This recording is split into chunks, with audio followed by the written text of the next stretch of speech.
Pemirsa, ribuan warga di kota Cimahi, Jawa Barat rela antri menunggu pembagian bansos beras seberat 10 kg. Pembagian beras tersebut merupakan cadangan yang diberikan pemerintah Presiden Republik Indonesia Joko Widodo.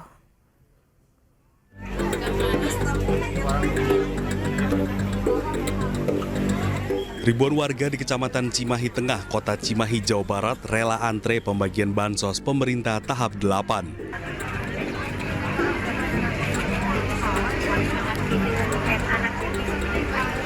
Warga harus menunggu selama berjam-jam sejak pagi karena harus melakukan proses pendataan terlebih dulu oleh petugas kantor pos Cimahi.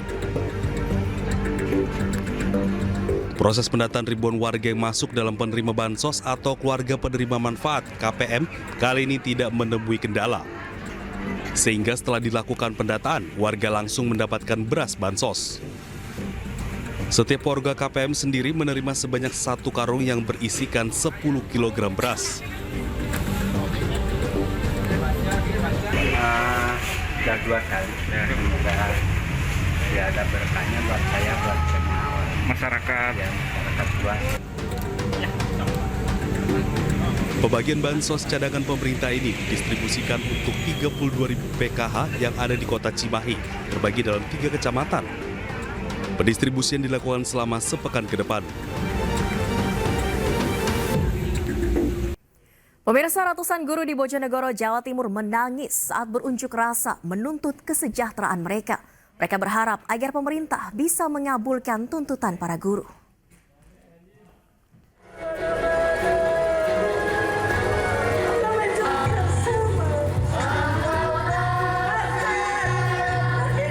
Ratusan guru di Bojonegoro, Jawa Timur menangis saat berunjuk rasa.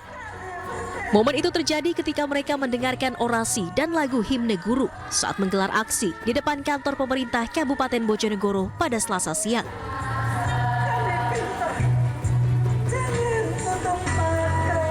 Para guru ini berunjuk rasa menuntut kesejahteraan mereka.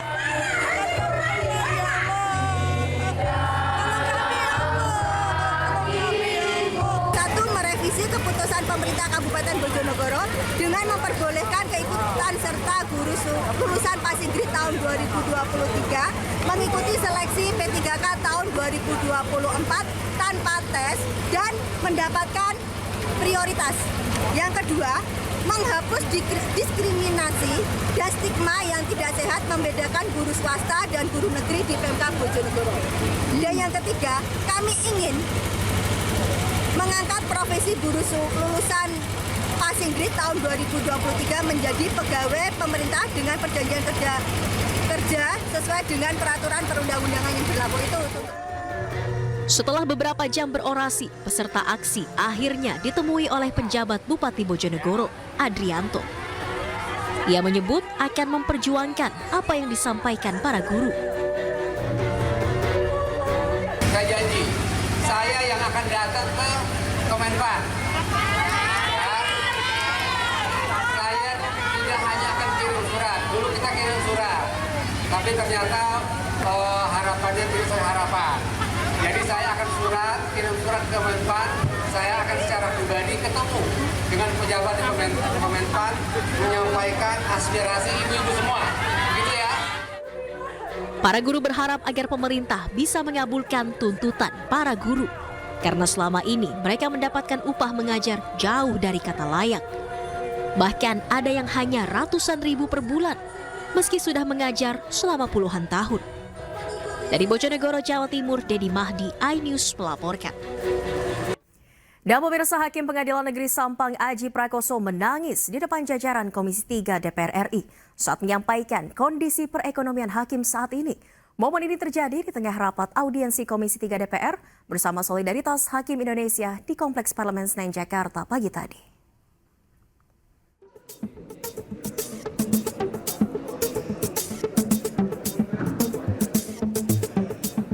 Komisi 3 DPR RI menerima audiensi dari Solidaritas Hakim Indonesia di Kompleks Parlemen Senayan, Jakarta Selasa pagi. Audiensi digelar untuk mendengarkan keluhan dari Solidaritas Hakim Indonesia tentang kesejahteraan hakim yang terabaikan selama 12 tahun. Gaji dan tunjangan hakim tidak mengalami kenaikan selama lebih dari 1 dekade. Di hadapan jajaran Komisi 3 DPR, sejumlah hakim pun menyuarakan keluh kesahnya. Bahkan salah satu perwakilan, Aji Prakoso, Hakim Pengadilan Negeri Sampang, menangis menceritakan kesulitan yang dihadapi keluarganya karena keterbatasan ekonomi. Sebelum di Madura, saya ditugaskan di salah satu kabupaten di Provinsi Jambi, di Tanjung Jabung Timur. Orang tua istri saya meninggal, Pak. Kami tidak bisa hadir di pemakamannya. Dan ini tidak cerita saya saja.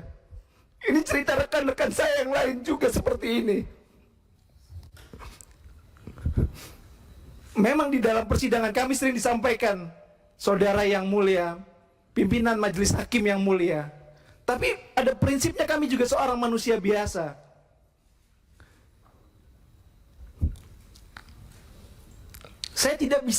Kami tidak bisa untuk berada di pemakaman orang tua kami. Saya harus menghibur istri saya karena orang tuanya meninggal. Ya, orang tua saya juga.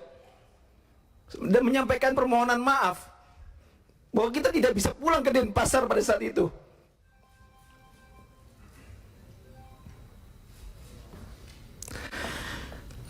Dan ini tidak sedikit yang dirasakan oleh rekan-rekan hakim. Tidak sedikit yang harus berpisah, akhirnya bercerai dengan pasangannya karena persoalan ekonomi ini. Mungkin yang masyarakat tahu, gaji di atas 10 juta itu sudah sangat besar. Tapi bagaimana dengan, kami sadar ekonomi masyarakat juga tidak sedang baik-baik. Kami tidak ingin minta menjadi kaya raya, tidak. Tidak sama sekali, kami tidak minta kaya raya, tidak.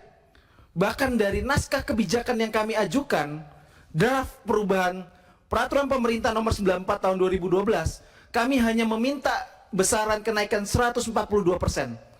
Tidak ada setengahnya dari 300% kenaikan gaji pegawai Kementerian Keuangan. Padahal ancaman terhadap keamanan kami, ancaman terhadap jiwa kami, jiwa keluarga kami, itu nyata di depan mata.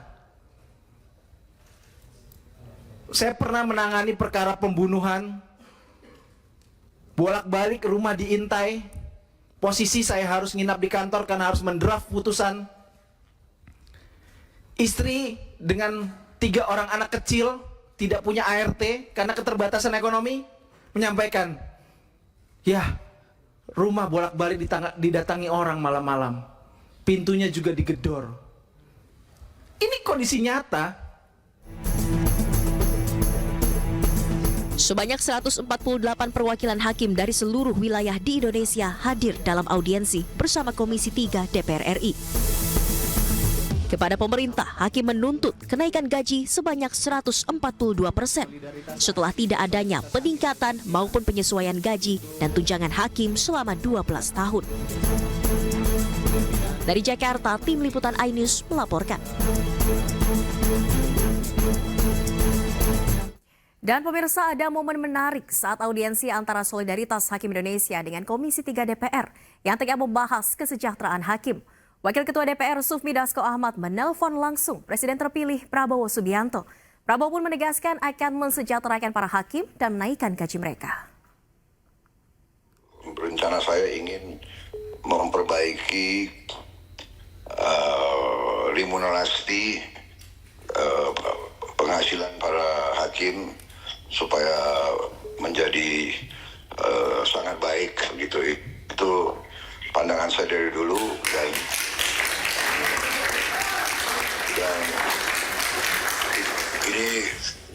ini bukan janji karena kampanye sudah selesai, jadi saya tidak perlu janji-janji, tapi ini adalah keyakinan saya.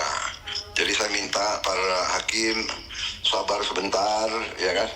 Begitu saya memang menerima estafet, saya menerima mandat, dan saya menjalankan, saya benar-benar akan memperhatikan para hakim, karena supaya negara kita bisa hilangkan korupsi, para hakim yang tidak boleh bisa disogok, para hakim yang tidak bisa dibeli, para hakim harus terhormat, para hakim harus mendapat perhatian dari negara, penghasilan yang memadai, sehingga dia punya harga diri yang sangat tinggi dan dia tidak perlu untuk cari tambahan. Itulah tekad saya, itu keyakinan saya. Untuk itu saya mohon bantuan saudara-saudara. Marilah kita bersatu, kita benahi negara kita. Kita yakinkan semua orang, semua pihak, apalagi mereka yang menerima fasilitas dari negara, para pengusaha-pengusaha besar itu bisa bayar pajak, bayar kewajiban mereka dengan sebaik-baiknya. Kita semua harus bahu-membahu. Yang kuat bantu yang lemah kita harus bersatu. Jadi negara kita sama-sama akan bangkit, sama-sama akan makmur. Saya kira itu para hakim yang saya hormati. Mohon sabar, Pak.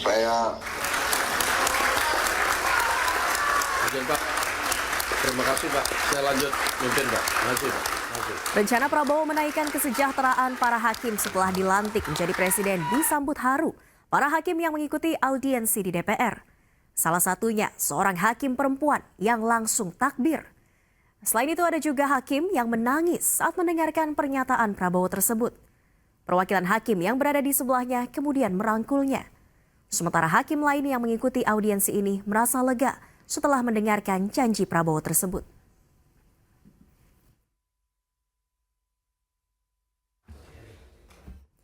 Sebelumnya pemirsa, ribuan hakim di seluruh Indonesia menggelar cuti massal sebagai bentuk protes terhadap tuntutan perbaikan kesejahteraan yang hingga kini diabaikan pemerintah.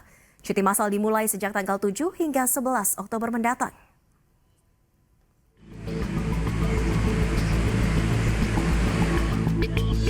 Seperti inilah suasana Pengadilan Negeri Jakarta Selatan di Jalan Ampera Raya, Pasar Minggu, Jakarta Selatan, Senin pagi. Tidak ada kepadatan pengunjung atau pihak-pihak yang akan bersidang seperti yang kerap terjadi. Dari pantauan di lokasi, hanya beberapa pengunjung yang duduk di ruang tunggu pengadilan.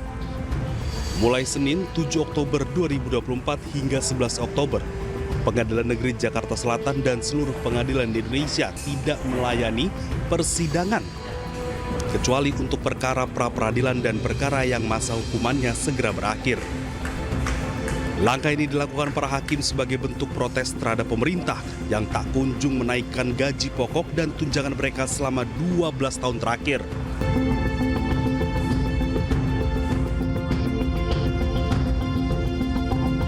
Gedung Pengadilan Negeri Kota Bekasi yang berada di Jalan Pangeran Jayakarta, Medan Satria, Kota Bekasi, Jawa Barat pada Senin siang juga sepi dari aktivitas persidangan. Sejumlah ruang-ruang persidangan di Pengadilan Negeri Kota Bekasi tertutup rapat dan terkunci. Sejumlah petugas keamanan Pengadilan Negeri Kota Bekasi yang biasanya sibuk menjaga jalannya persidangan, kini hanya terlihat beberapa saja yang berada di area pengadilan. Meski demikian, pelayanan di Pengadilan Negeri Kota Bekasi tetap berjalan. Bahkan, persidangan yang tidak dapat ditunda atau diperpanjang tetap berjalan, meski tidak seperti hari-hari biasa.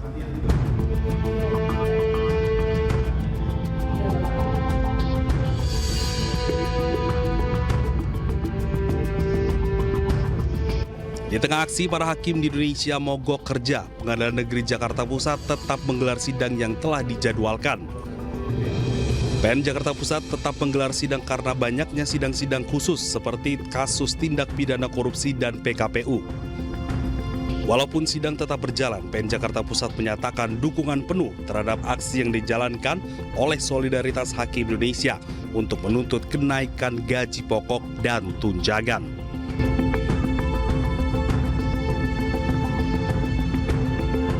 Dukungan gerakan cuti massal hakim juga datang dari para hakim di Pengadilan Negeri Palembang.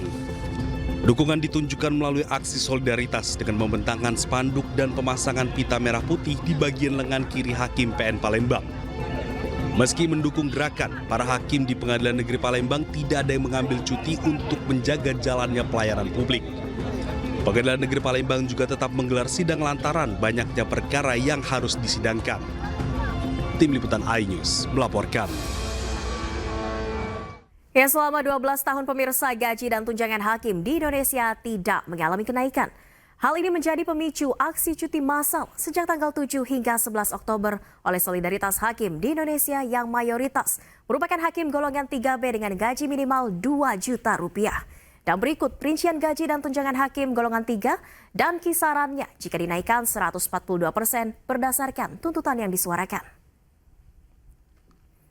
Berdasarkan peraturan pemerintah nomor 94 tahun 2012, pemirsa hakim golongan 3 dengan masa kerja 0 hingga 5 tahun, rentang gaji pokok berkisar dari Rp2.064.100 hingga Rp4.294.100. Lalu tunjangan hakim pratama untuk pengadilan kelas 2 di angka kurang lebih Rp8,5 juta. Dengan demikian pemirsa, gaji yang diterima berkisar antara Rp10 juta hingga Rp15 juta. Dan pemirsa, dalam tuntutannya Solidaritas Hakim Indonesia menyampaikan dengan rata-rata inflasi 4,1% setiap tahun, gaji dan tunjangan hakim yang layak untuk tahun 2024 adalah naik sebanyak 142% dari yang berlaku saat ini. Maka gaji dan tunjangan hakim terutama golongan 3 menjadi sebagai berikut. Yang pertama pemirsa, golongan 3 masa kerja 0 hingga 5 tahun, rentang gaji pokok adalah Rp2.931.22 hingga Rp7.057.400. Tunjangan pengadilan kelas 2 kurang lebih Rp20 juta atau take home pay atau gaji yang diterima Rp17,5 juta hingga Rp35 juta. Kita ke informasi lainnya pemirsa, calon gubernur Jakarta nomor urut 1 Ridwan Kamil belusukan dan menyapa warga di Penjaringan Jakarta Utara pada Selasa siang tadi. Warga pun antusias menyambut kedatangan Ridwan Kamil. Mundur. Kamera. Ridwan Kamil menyusuri gang-gang kecil di dalam kampung sambil menyapa dan membagikan topi kepada warga Penjaringan. Mantan Gubernur Jawa Barat itu juga berdiskusi dengan warga serta mensosialisasikan program pasangan Ridwan Kamil Suswono atau Rido jika terpilih sebagai Gubernur Jakarta. Di antaranya adalah sekolah gratis, dokter keliling, hingga program pembangunan 1 miliar selama 5 tahun untuk tiap RW. Pada kesempatan tersebut, warga meminta kepada Cagup nomor urut 1 ini untuk memperhatikan fasilitas rumah sakit di Penjaringan dan juga meningkatkan layanan BPJS bagi masyarakat tidak mampu. Mensosialisasikan program kerakyatan ya, tentang sekolah gratis swasta di tahun depan insya Allah dimulai, tentang program dokter keliling, tentang program pembangunan 1 miliar selama 5 tahun untuk RW, insentif-insentif dari RT RW, kemudian Dasawisma, PKK, Posyandu, Karang Taruna, LKK semua insya Allah juga akan dinaikkan, menyampaikan dokter keliling buat lansia yang kesusahan secara fisik, menyampaikan kredit tanpa bunga, berbunga tanpa agunan buat mereka yang ingin berusaha, semua diapresiasi oleh masyarakat. Tapi khusus untuk wilayah ini ada curhatan, ingin ada rumah sakit daerah untuk golongan menengah bawah yang mudah dan minta pelayan BPJS jangan menganaktirikan warga yang tidak mampu, kira-kira begitu ya. Sementara itu pemirsa, merayakan hari ulang tahun ke-64 Cawagup nomor urut 3 Rano Karno mengadakan syukuran dengan warga. Selain memotong tumpeng, Rano juga menyiapkan sembako murah untuk warga di kawasan Lebak Bulus, Jakarta Selatan.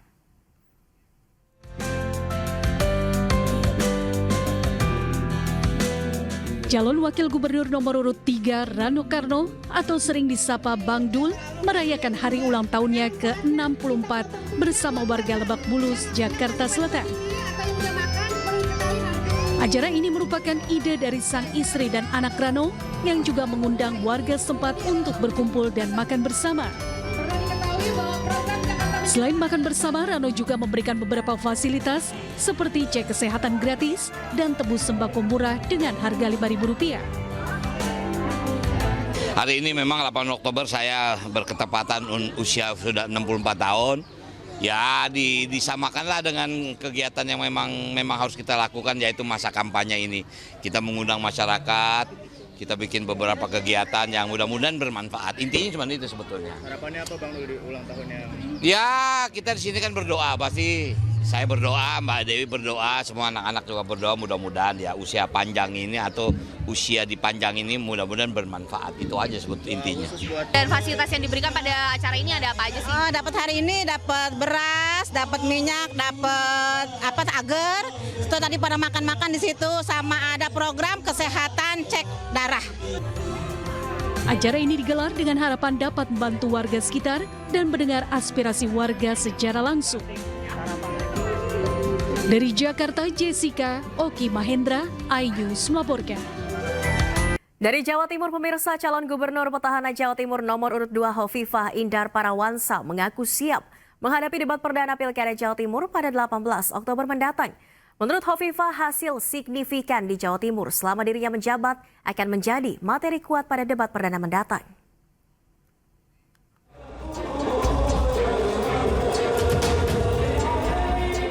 Menghadapi debat perdana calon gubernur dan calon wakil gubernur Jawa Timur 2024 yang akan digelar pada 18 Oktober mendatang, calon gubernur petahana Jawa Timur nomor urut 2 Hovifah Indar Parawansa mengaku siap dan tak mempersiapkan hal khusus.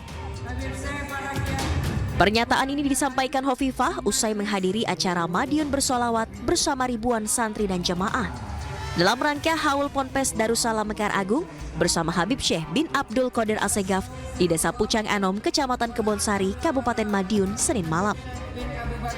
Menurut Hovifah, debat perdana yang mengusung tema kebutuhan dasar berupa pendidikan, kesehatan, dan sektor pangan telah sukses dilakukannya dengan hasil signifikan di Jawa Timur selama menjabat sebagai gubernur periode 2019-2024 lalu.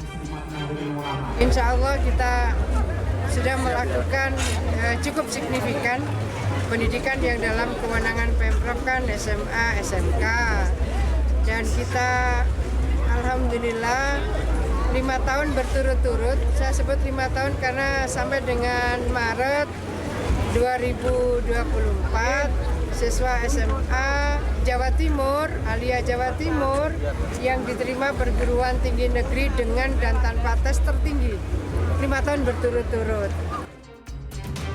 Sementara Hovifah Indar Parawansa dan Emil Dardak kini masih fokus dengan agenda kampanye di Jawa Timur dan konsolidasi tim pemenangan di wilayah kabupaten kota. Dari Madiun, Jawa Timur, Arif Wahyu, iNews melaporkan. Sementara itu, pemirsa, calon gubernur Jawa Timur nomor urut 3 Tri Risma hari ini mengunjungi Pantai Duta Probolinggo pada Senin siang. Dalam rangkaian kampanyenya tersebut, Risma melakukan aksi bersih-bersih pantai bersama para nelayan.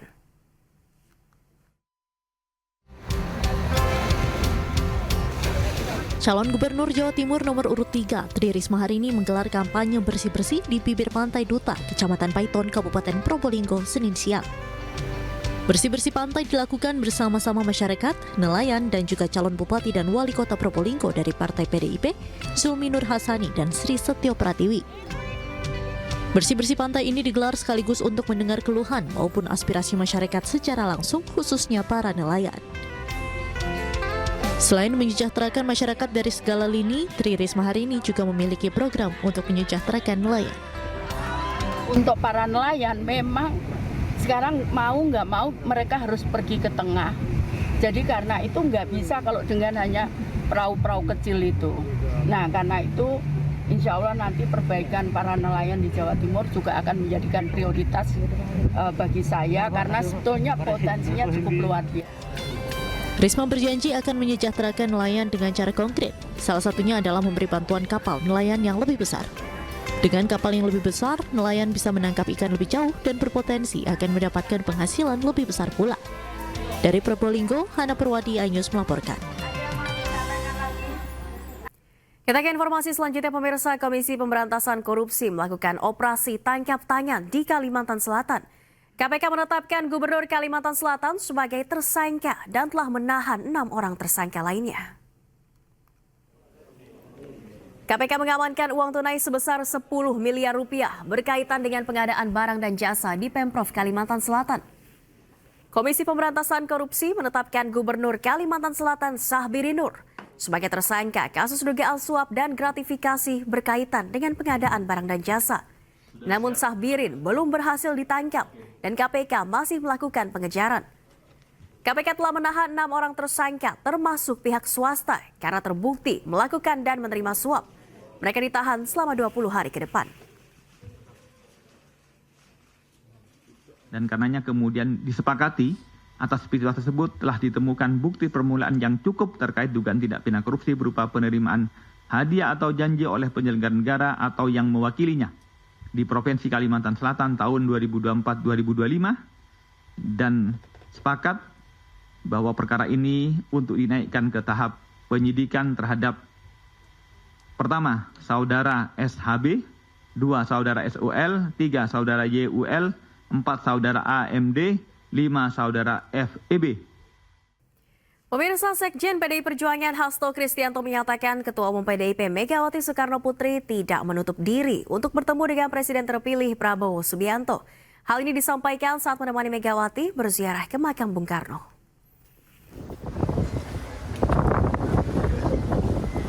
Dalam momen ziarah ke makam Bung Karno, Sekjen PDIP Hasto Kristianto mengatakan Megawati Soekarno Putri berharap pertemuan dengan Presiden terpilih Prabowo Subianto dapat berlangsung sebelum pelantikan Presiden pada 20 Oktober mendatang. Terkait tawaran menteri untuk kader PDI Perjuangan dari Presiden terpilih, Hasto menyerahkan sepenuhnya kepada Presiden terpilih.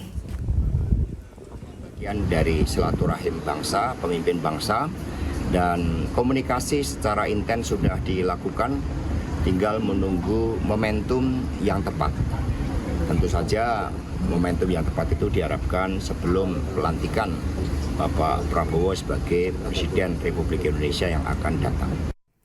Dalam dialog Rakyat Bersuara yang dipandu Aiman Wicaksono, pemirsa, politisi P3 Roma Hurmuzi mendorong semua pihak untuk mendukung Presiden dan Wakil Presiden terpilih Prabowo Gibran. Sementara pengamat hukum tata negara Refli Harun menilai oposisi diperlukan dan nilai sangat penting dalam berdemokrasi.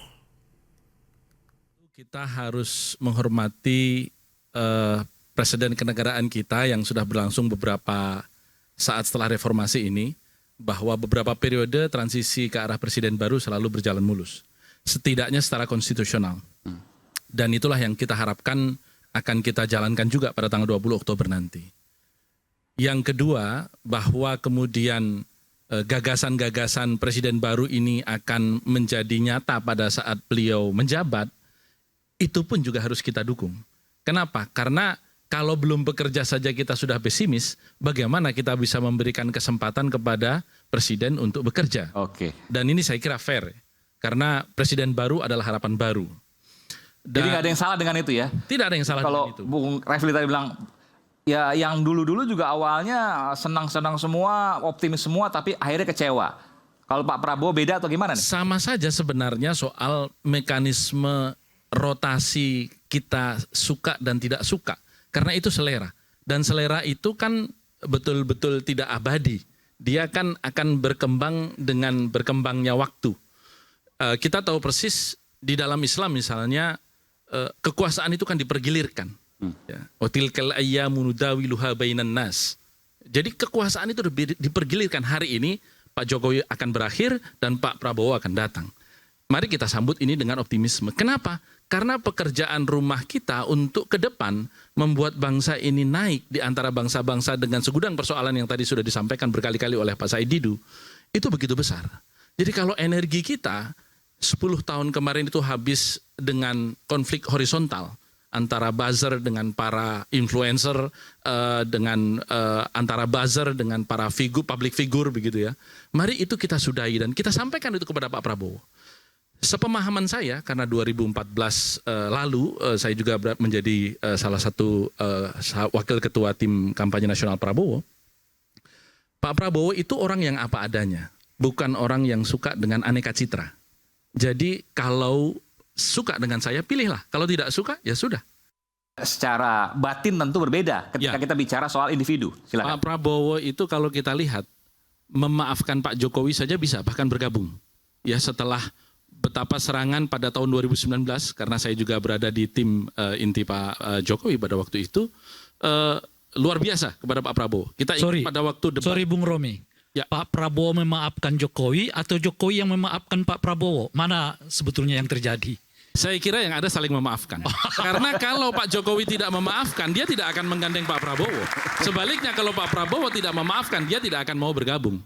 Dan apa yang Ini saya nyentil sedikit. Apa hebatnya orang yang bergabung dengan pemerintahan? Itu kan sama-sama mendapatkan kenikmatan. Yang hebat itu kalau tetap stay di oposisi.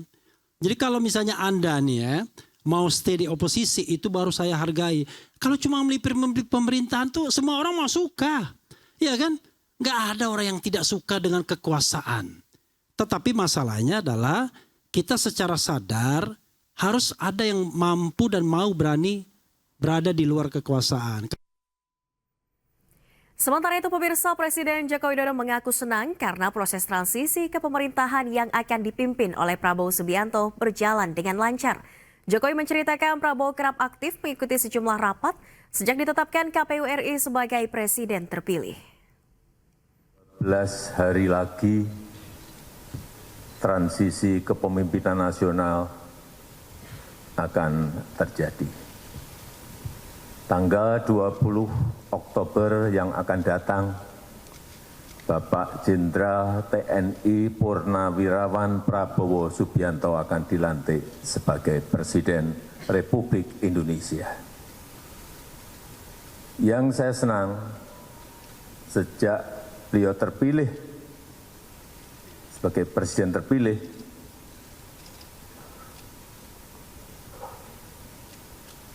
persiapan menuju ke pelantikan itu betul-betul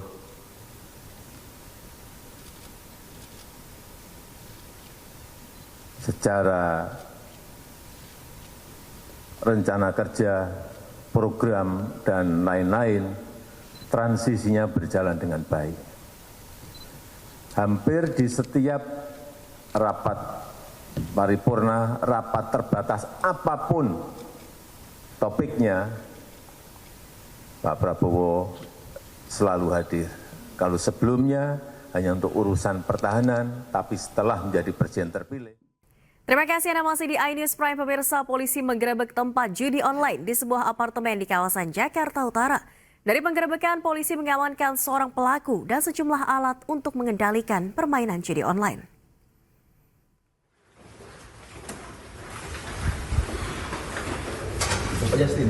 Anggota polisi dari unit Vice Control Polres Jakarta Barat menggerebek tempat judi online di sebuah apartemen di kawasan Jakarta Utara.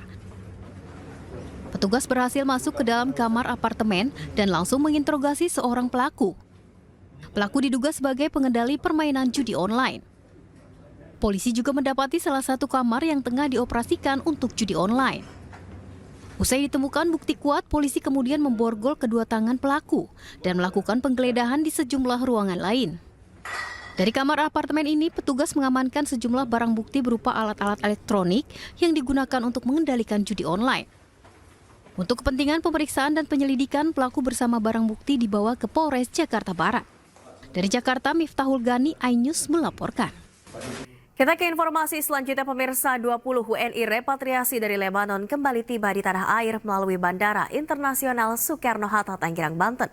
Hingga hari ini pemulangan WNI dari Lebanon mencapai 40 orang, serta 1 orang warga negara asing.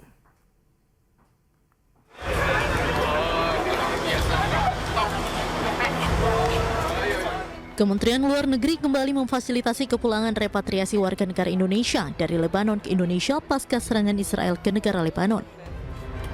Gelombang kedua pemulangan WNI hari ini berjumlah 20 orang. Para repatriasi ini tiba melalui Terminal 3 Bandara Internasional Soekarno-Hatta. 20 WNI ini merupakan pelajar dan ibu rumah tangga yang telah lama tinggal di Lebanon dan berasal dari Sumatera Utara, Bali, Jakarta, Yogyakarta, Jawa Barat, Riau, Aceh, dan Jawa Tengah. Tinggal di Lebanon kemarin tanggal 27 ya, mulai serangan besar-besaran dengan penargetan Sekjen Hasan Nasrullah. Setelah kejadian itu setiap hari mereka menghujani puluhan roket ya, dari pagi sampai dini hari, dari malam sampai dini hari. Itu makanya kami semuanya WNI ikut evakuasi dari pemerintah Indonesia. Sementara Direktur Perlindungan Warga Negara Indonesia, Juda Nugraha mengatakan, pada gelombang kedua ini 20 WNI tiba dengan selamat dan sehat di tanah air. Sehingga totalnya sudah tiba di Indonesia dari Lebanon sebanyak 40 WNI dan 1 WNA.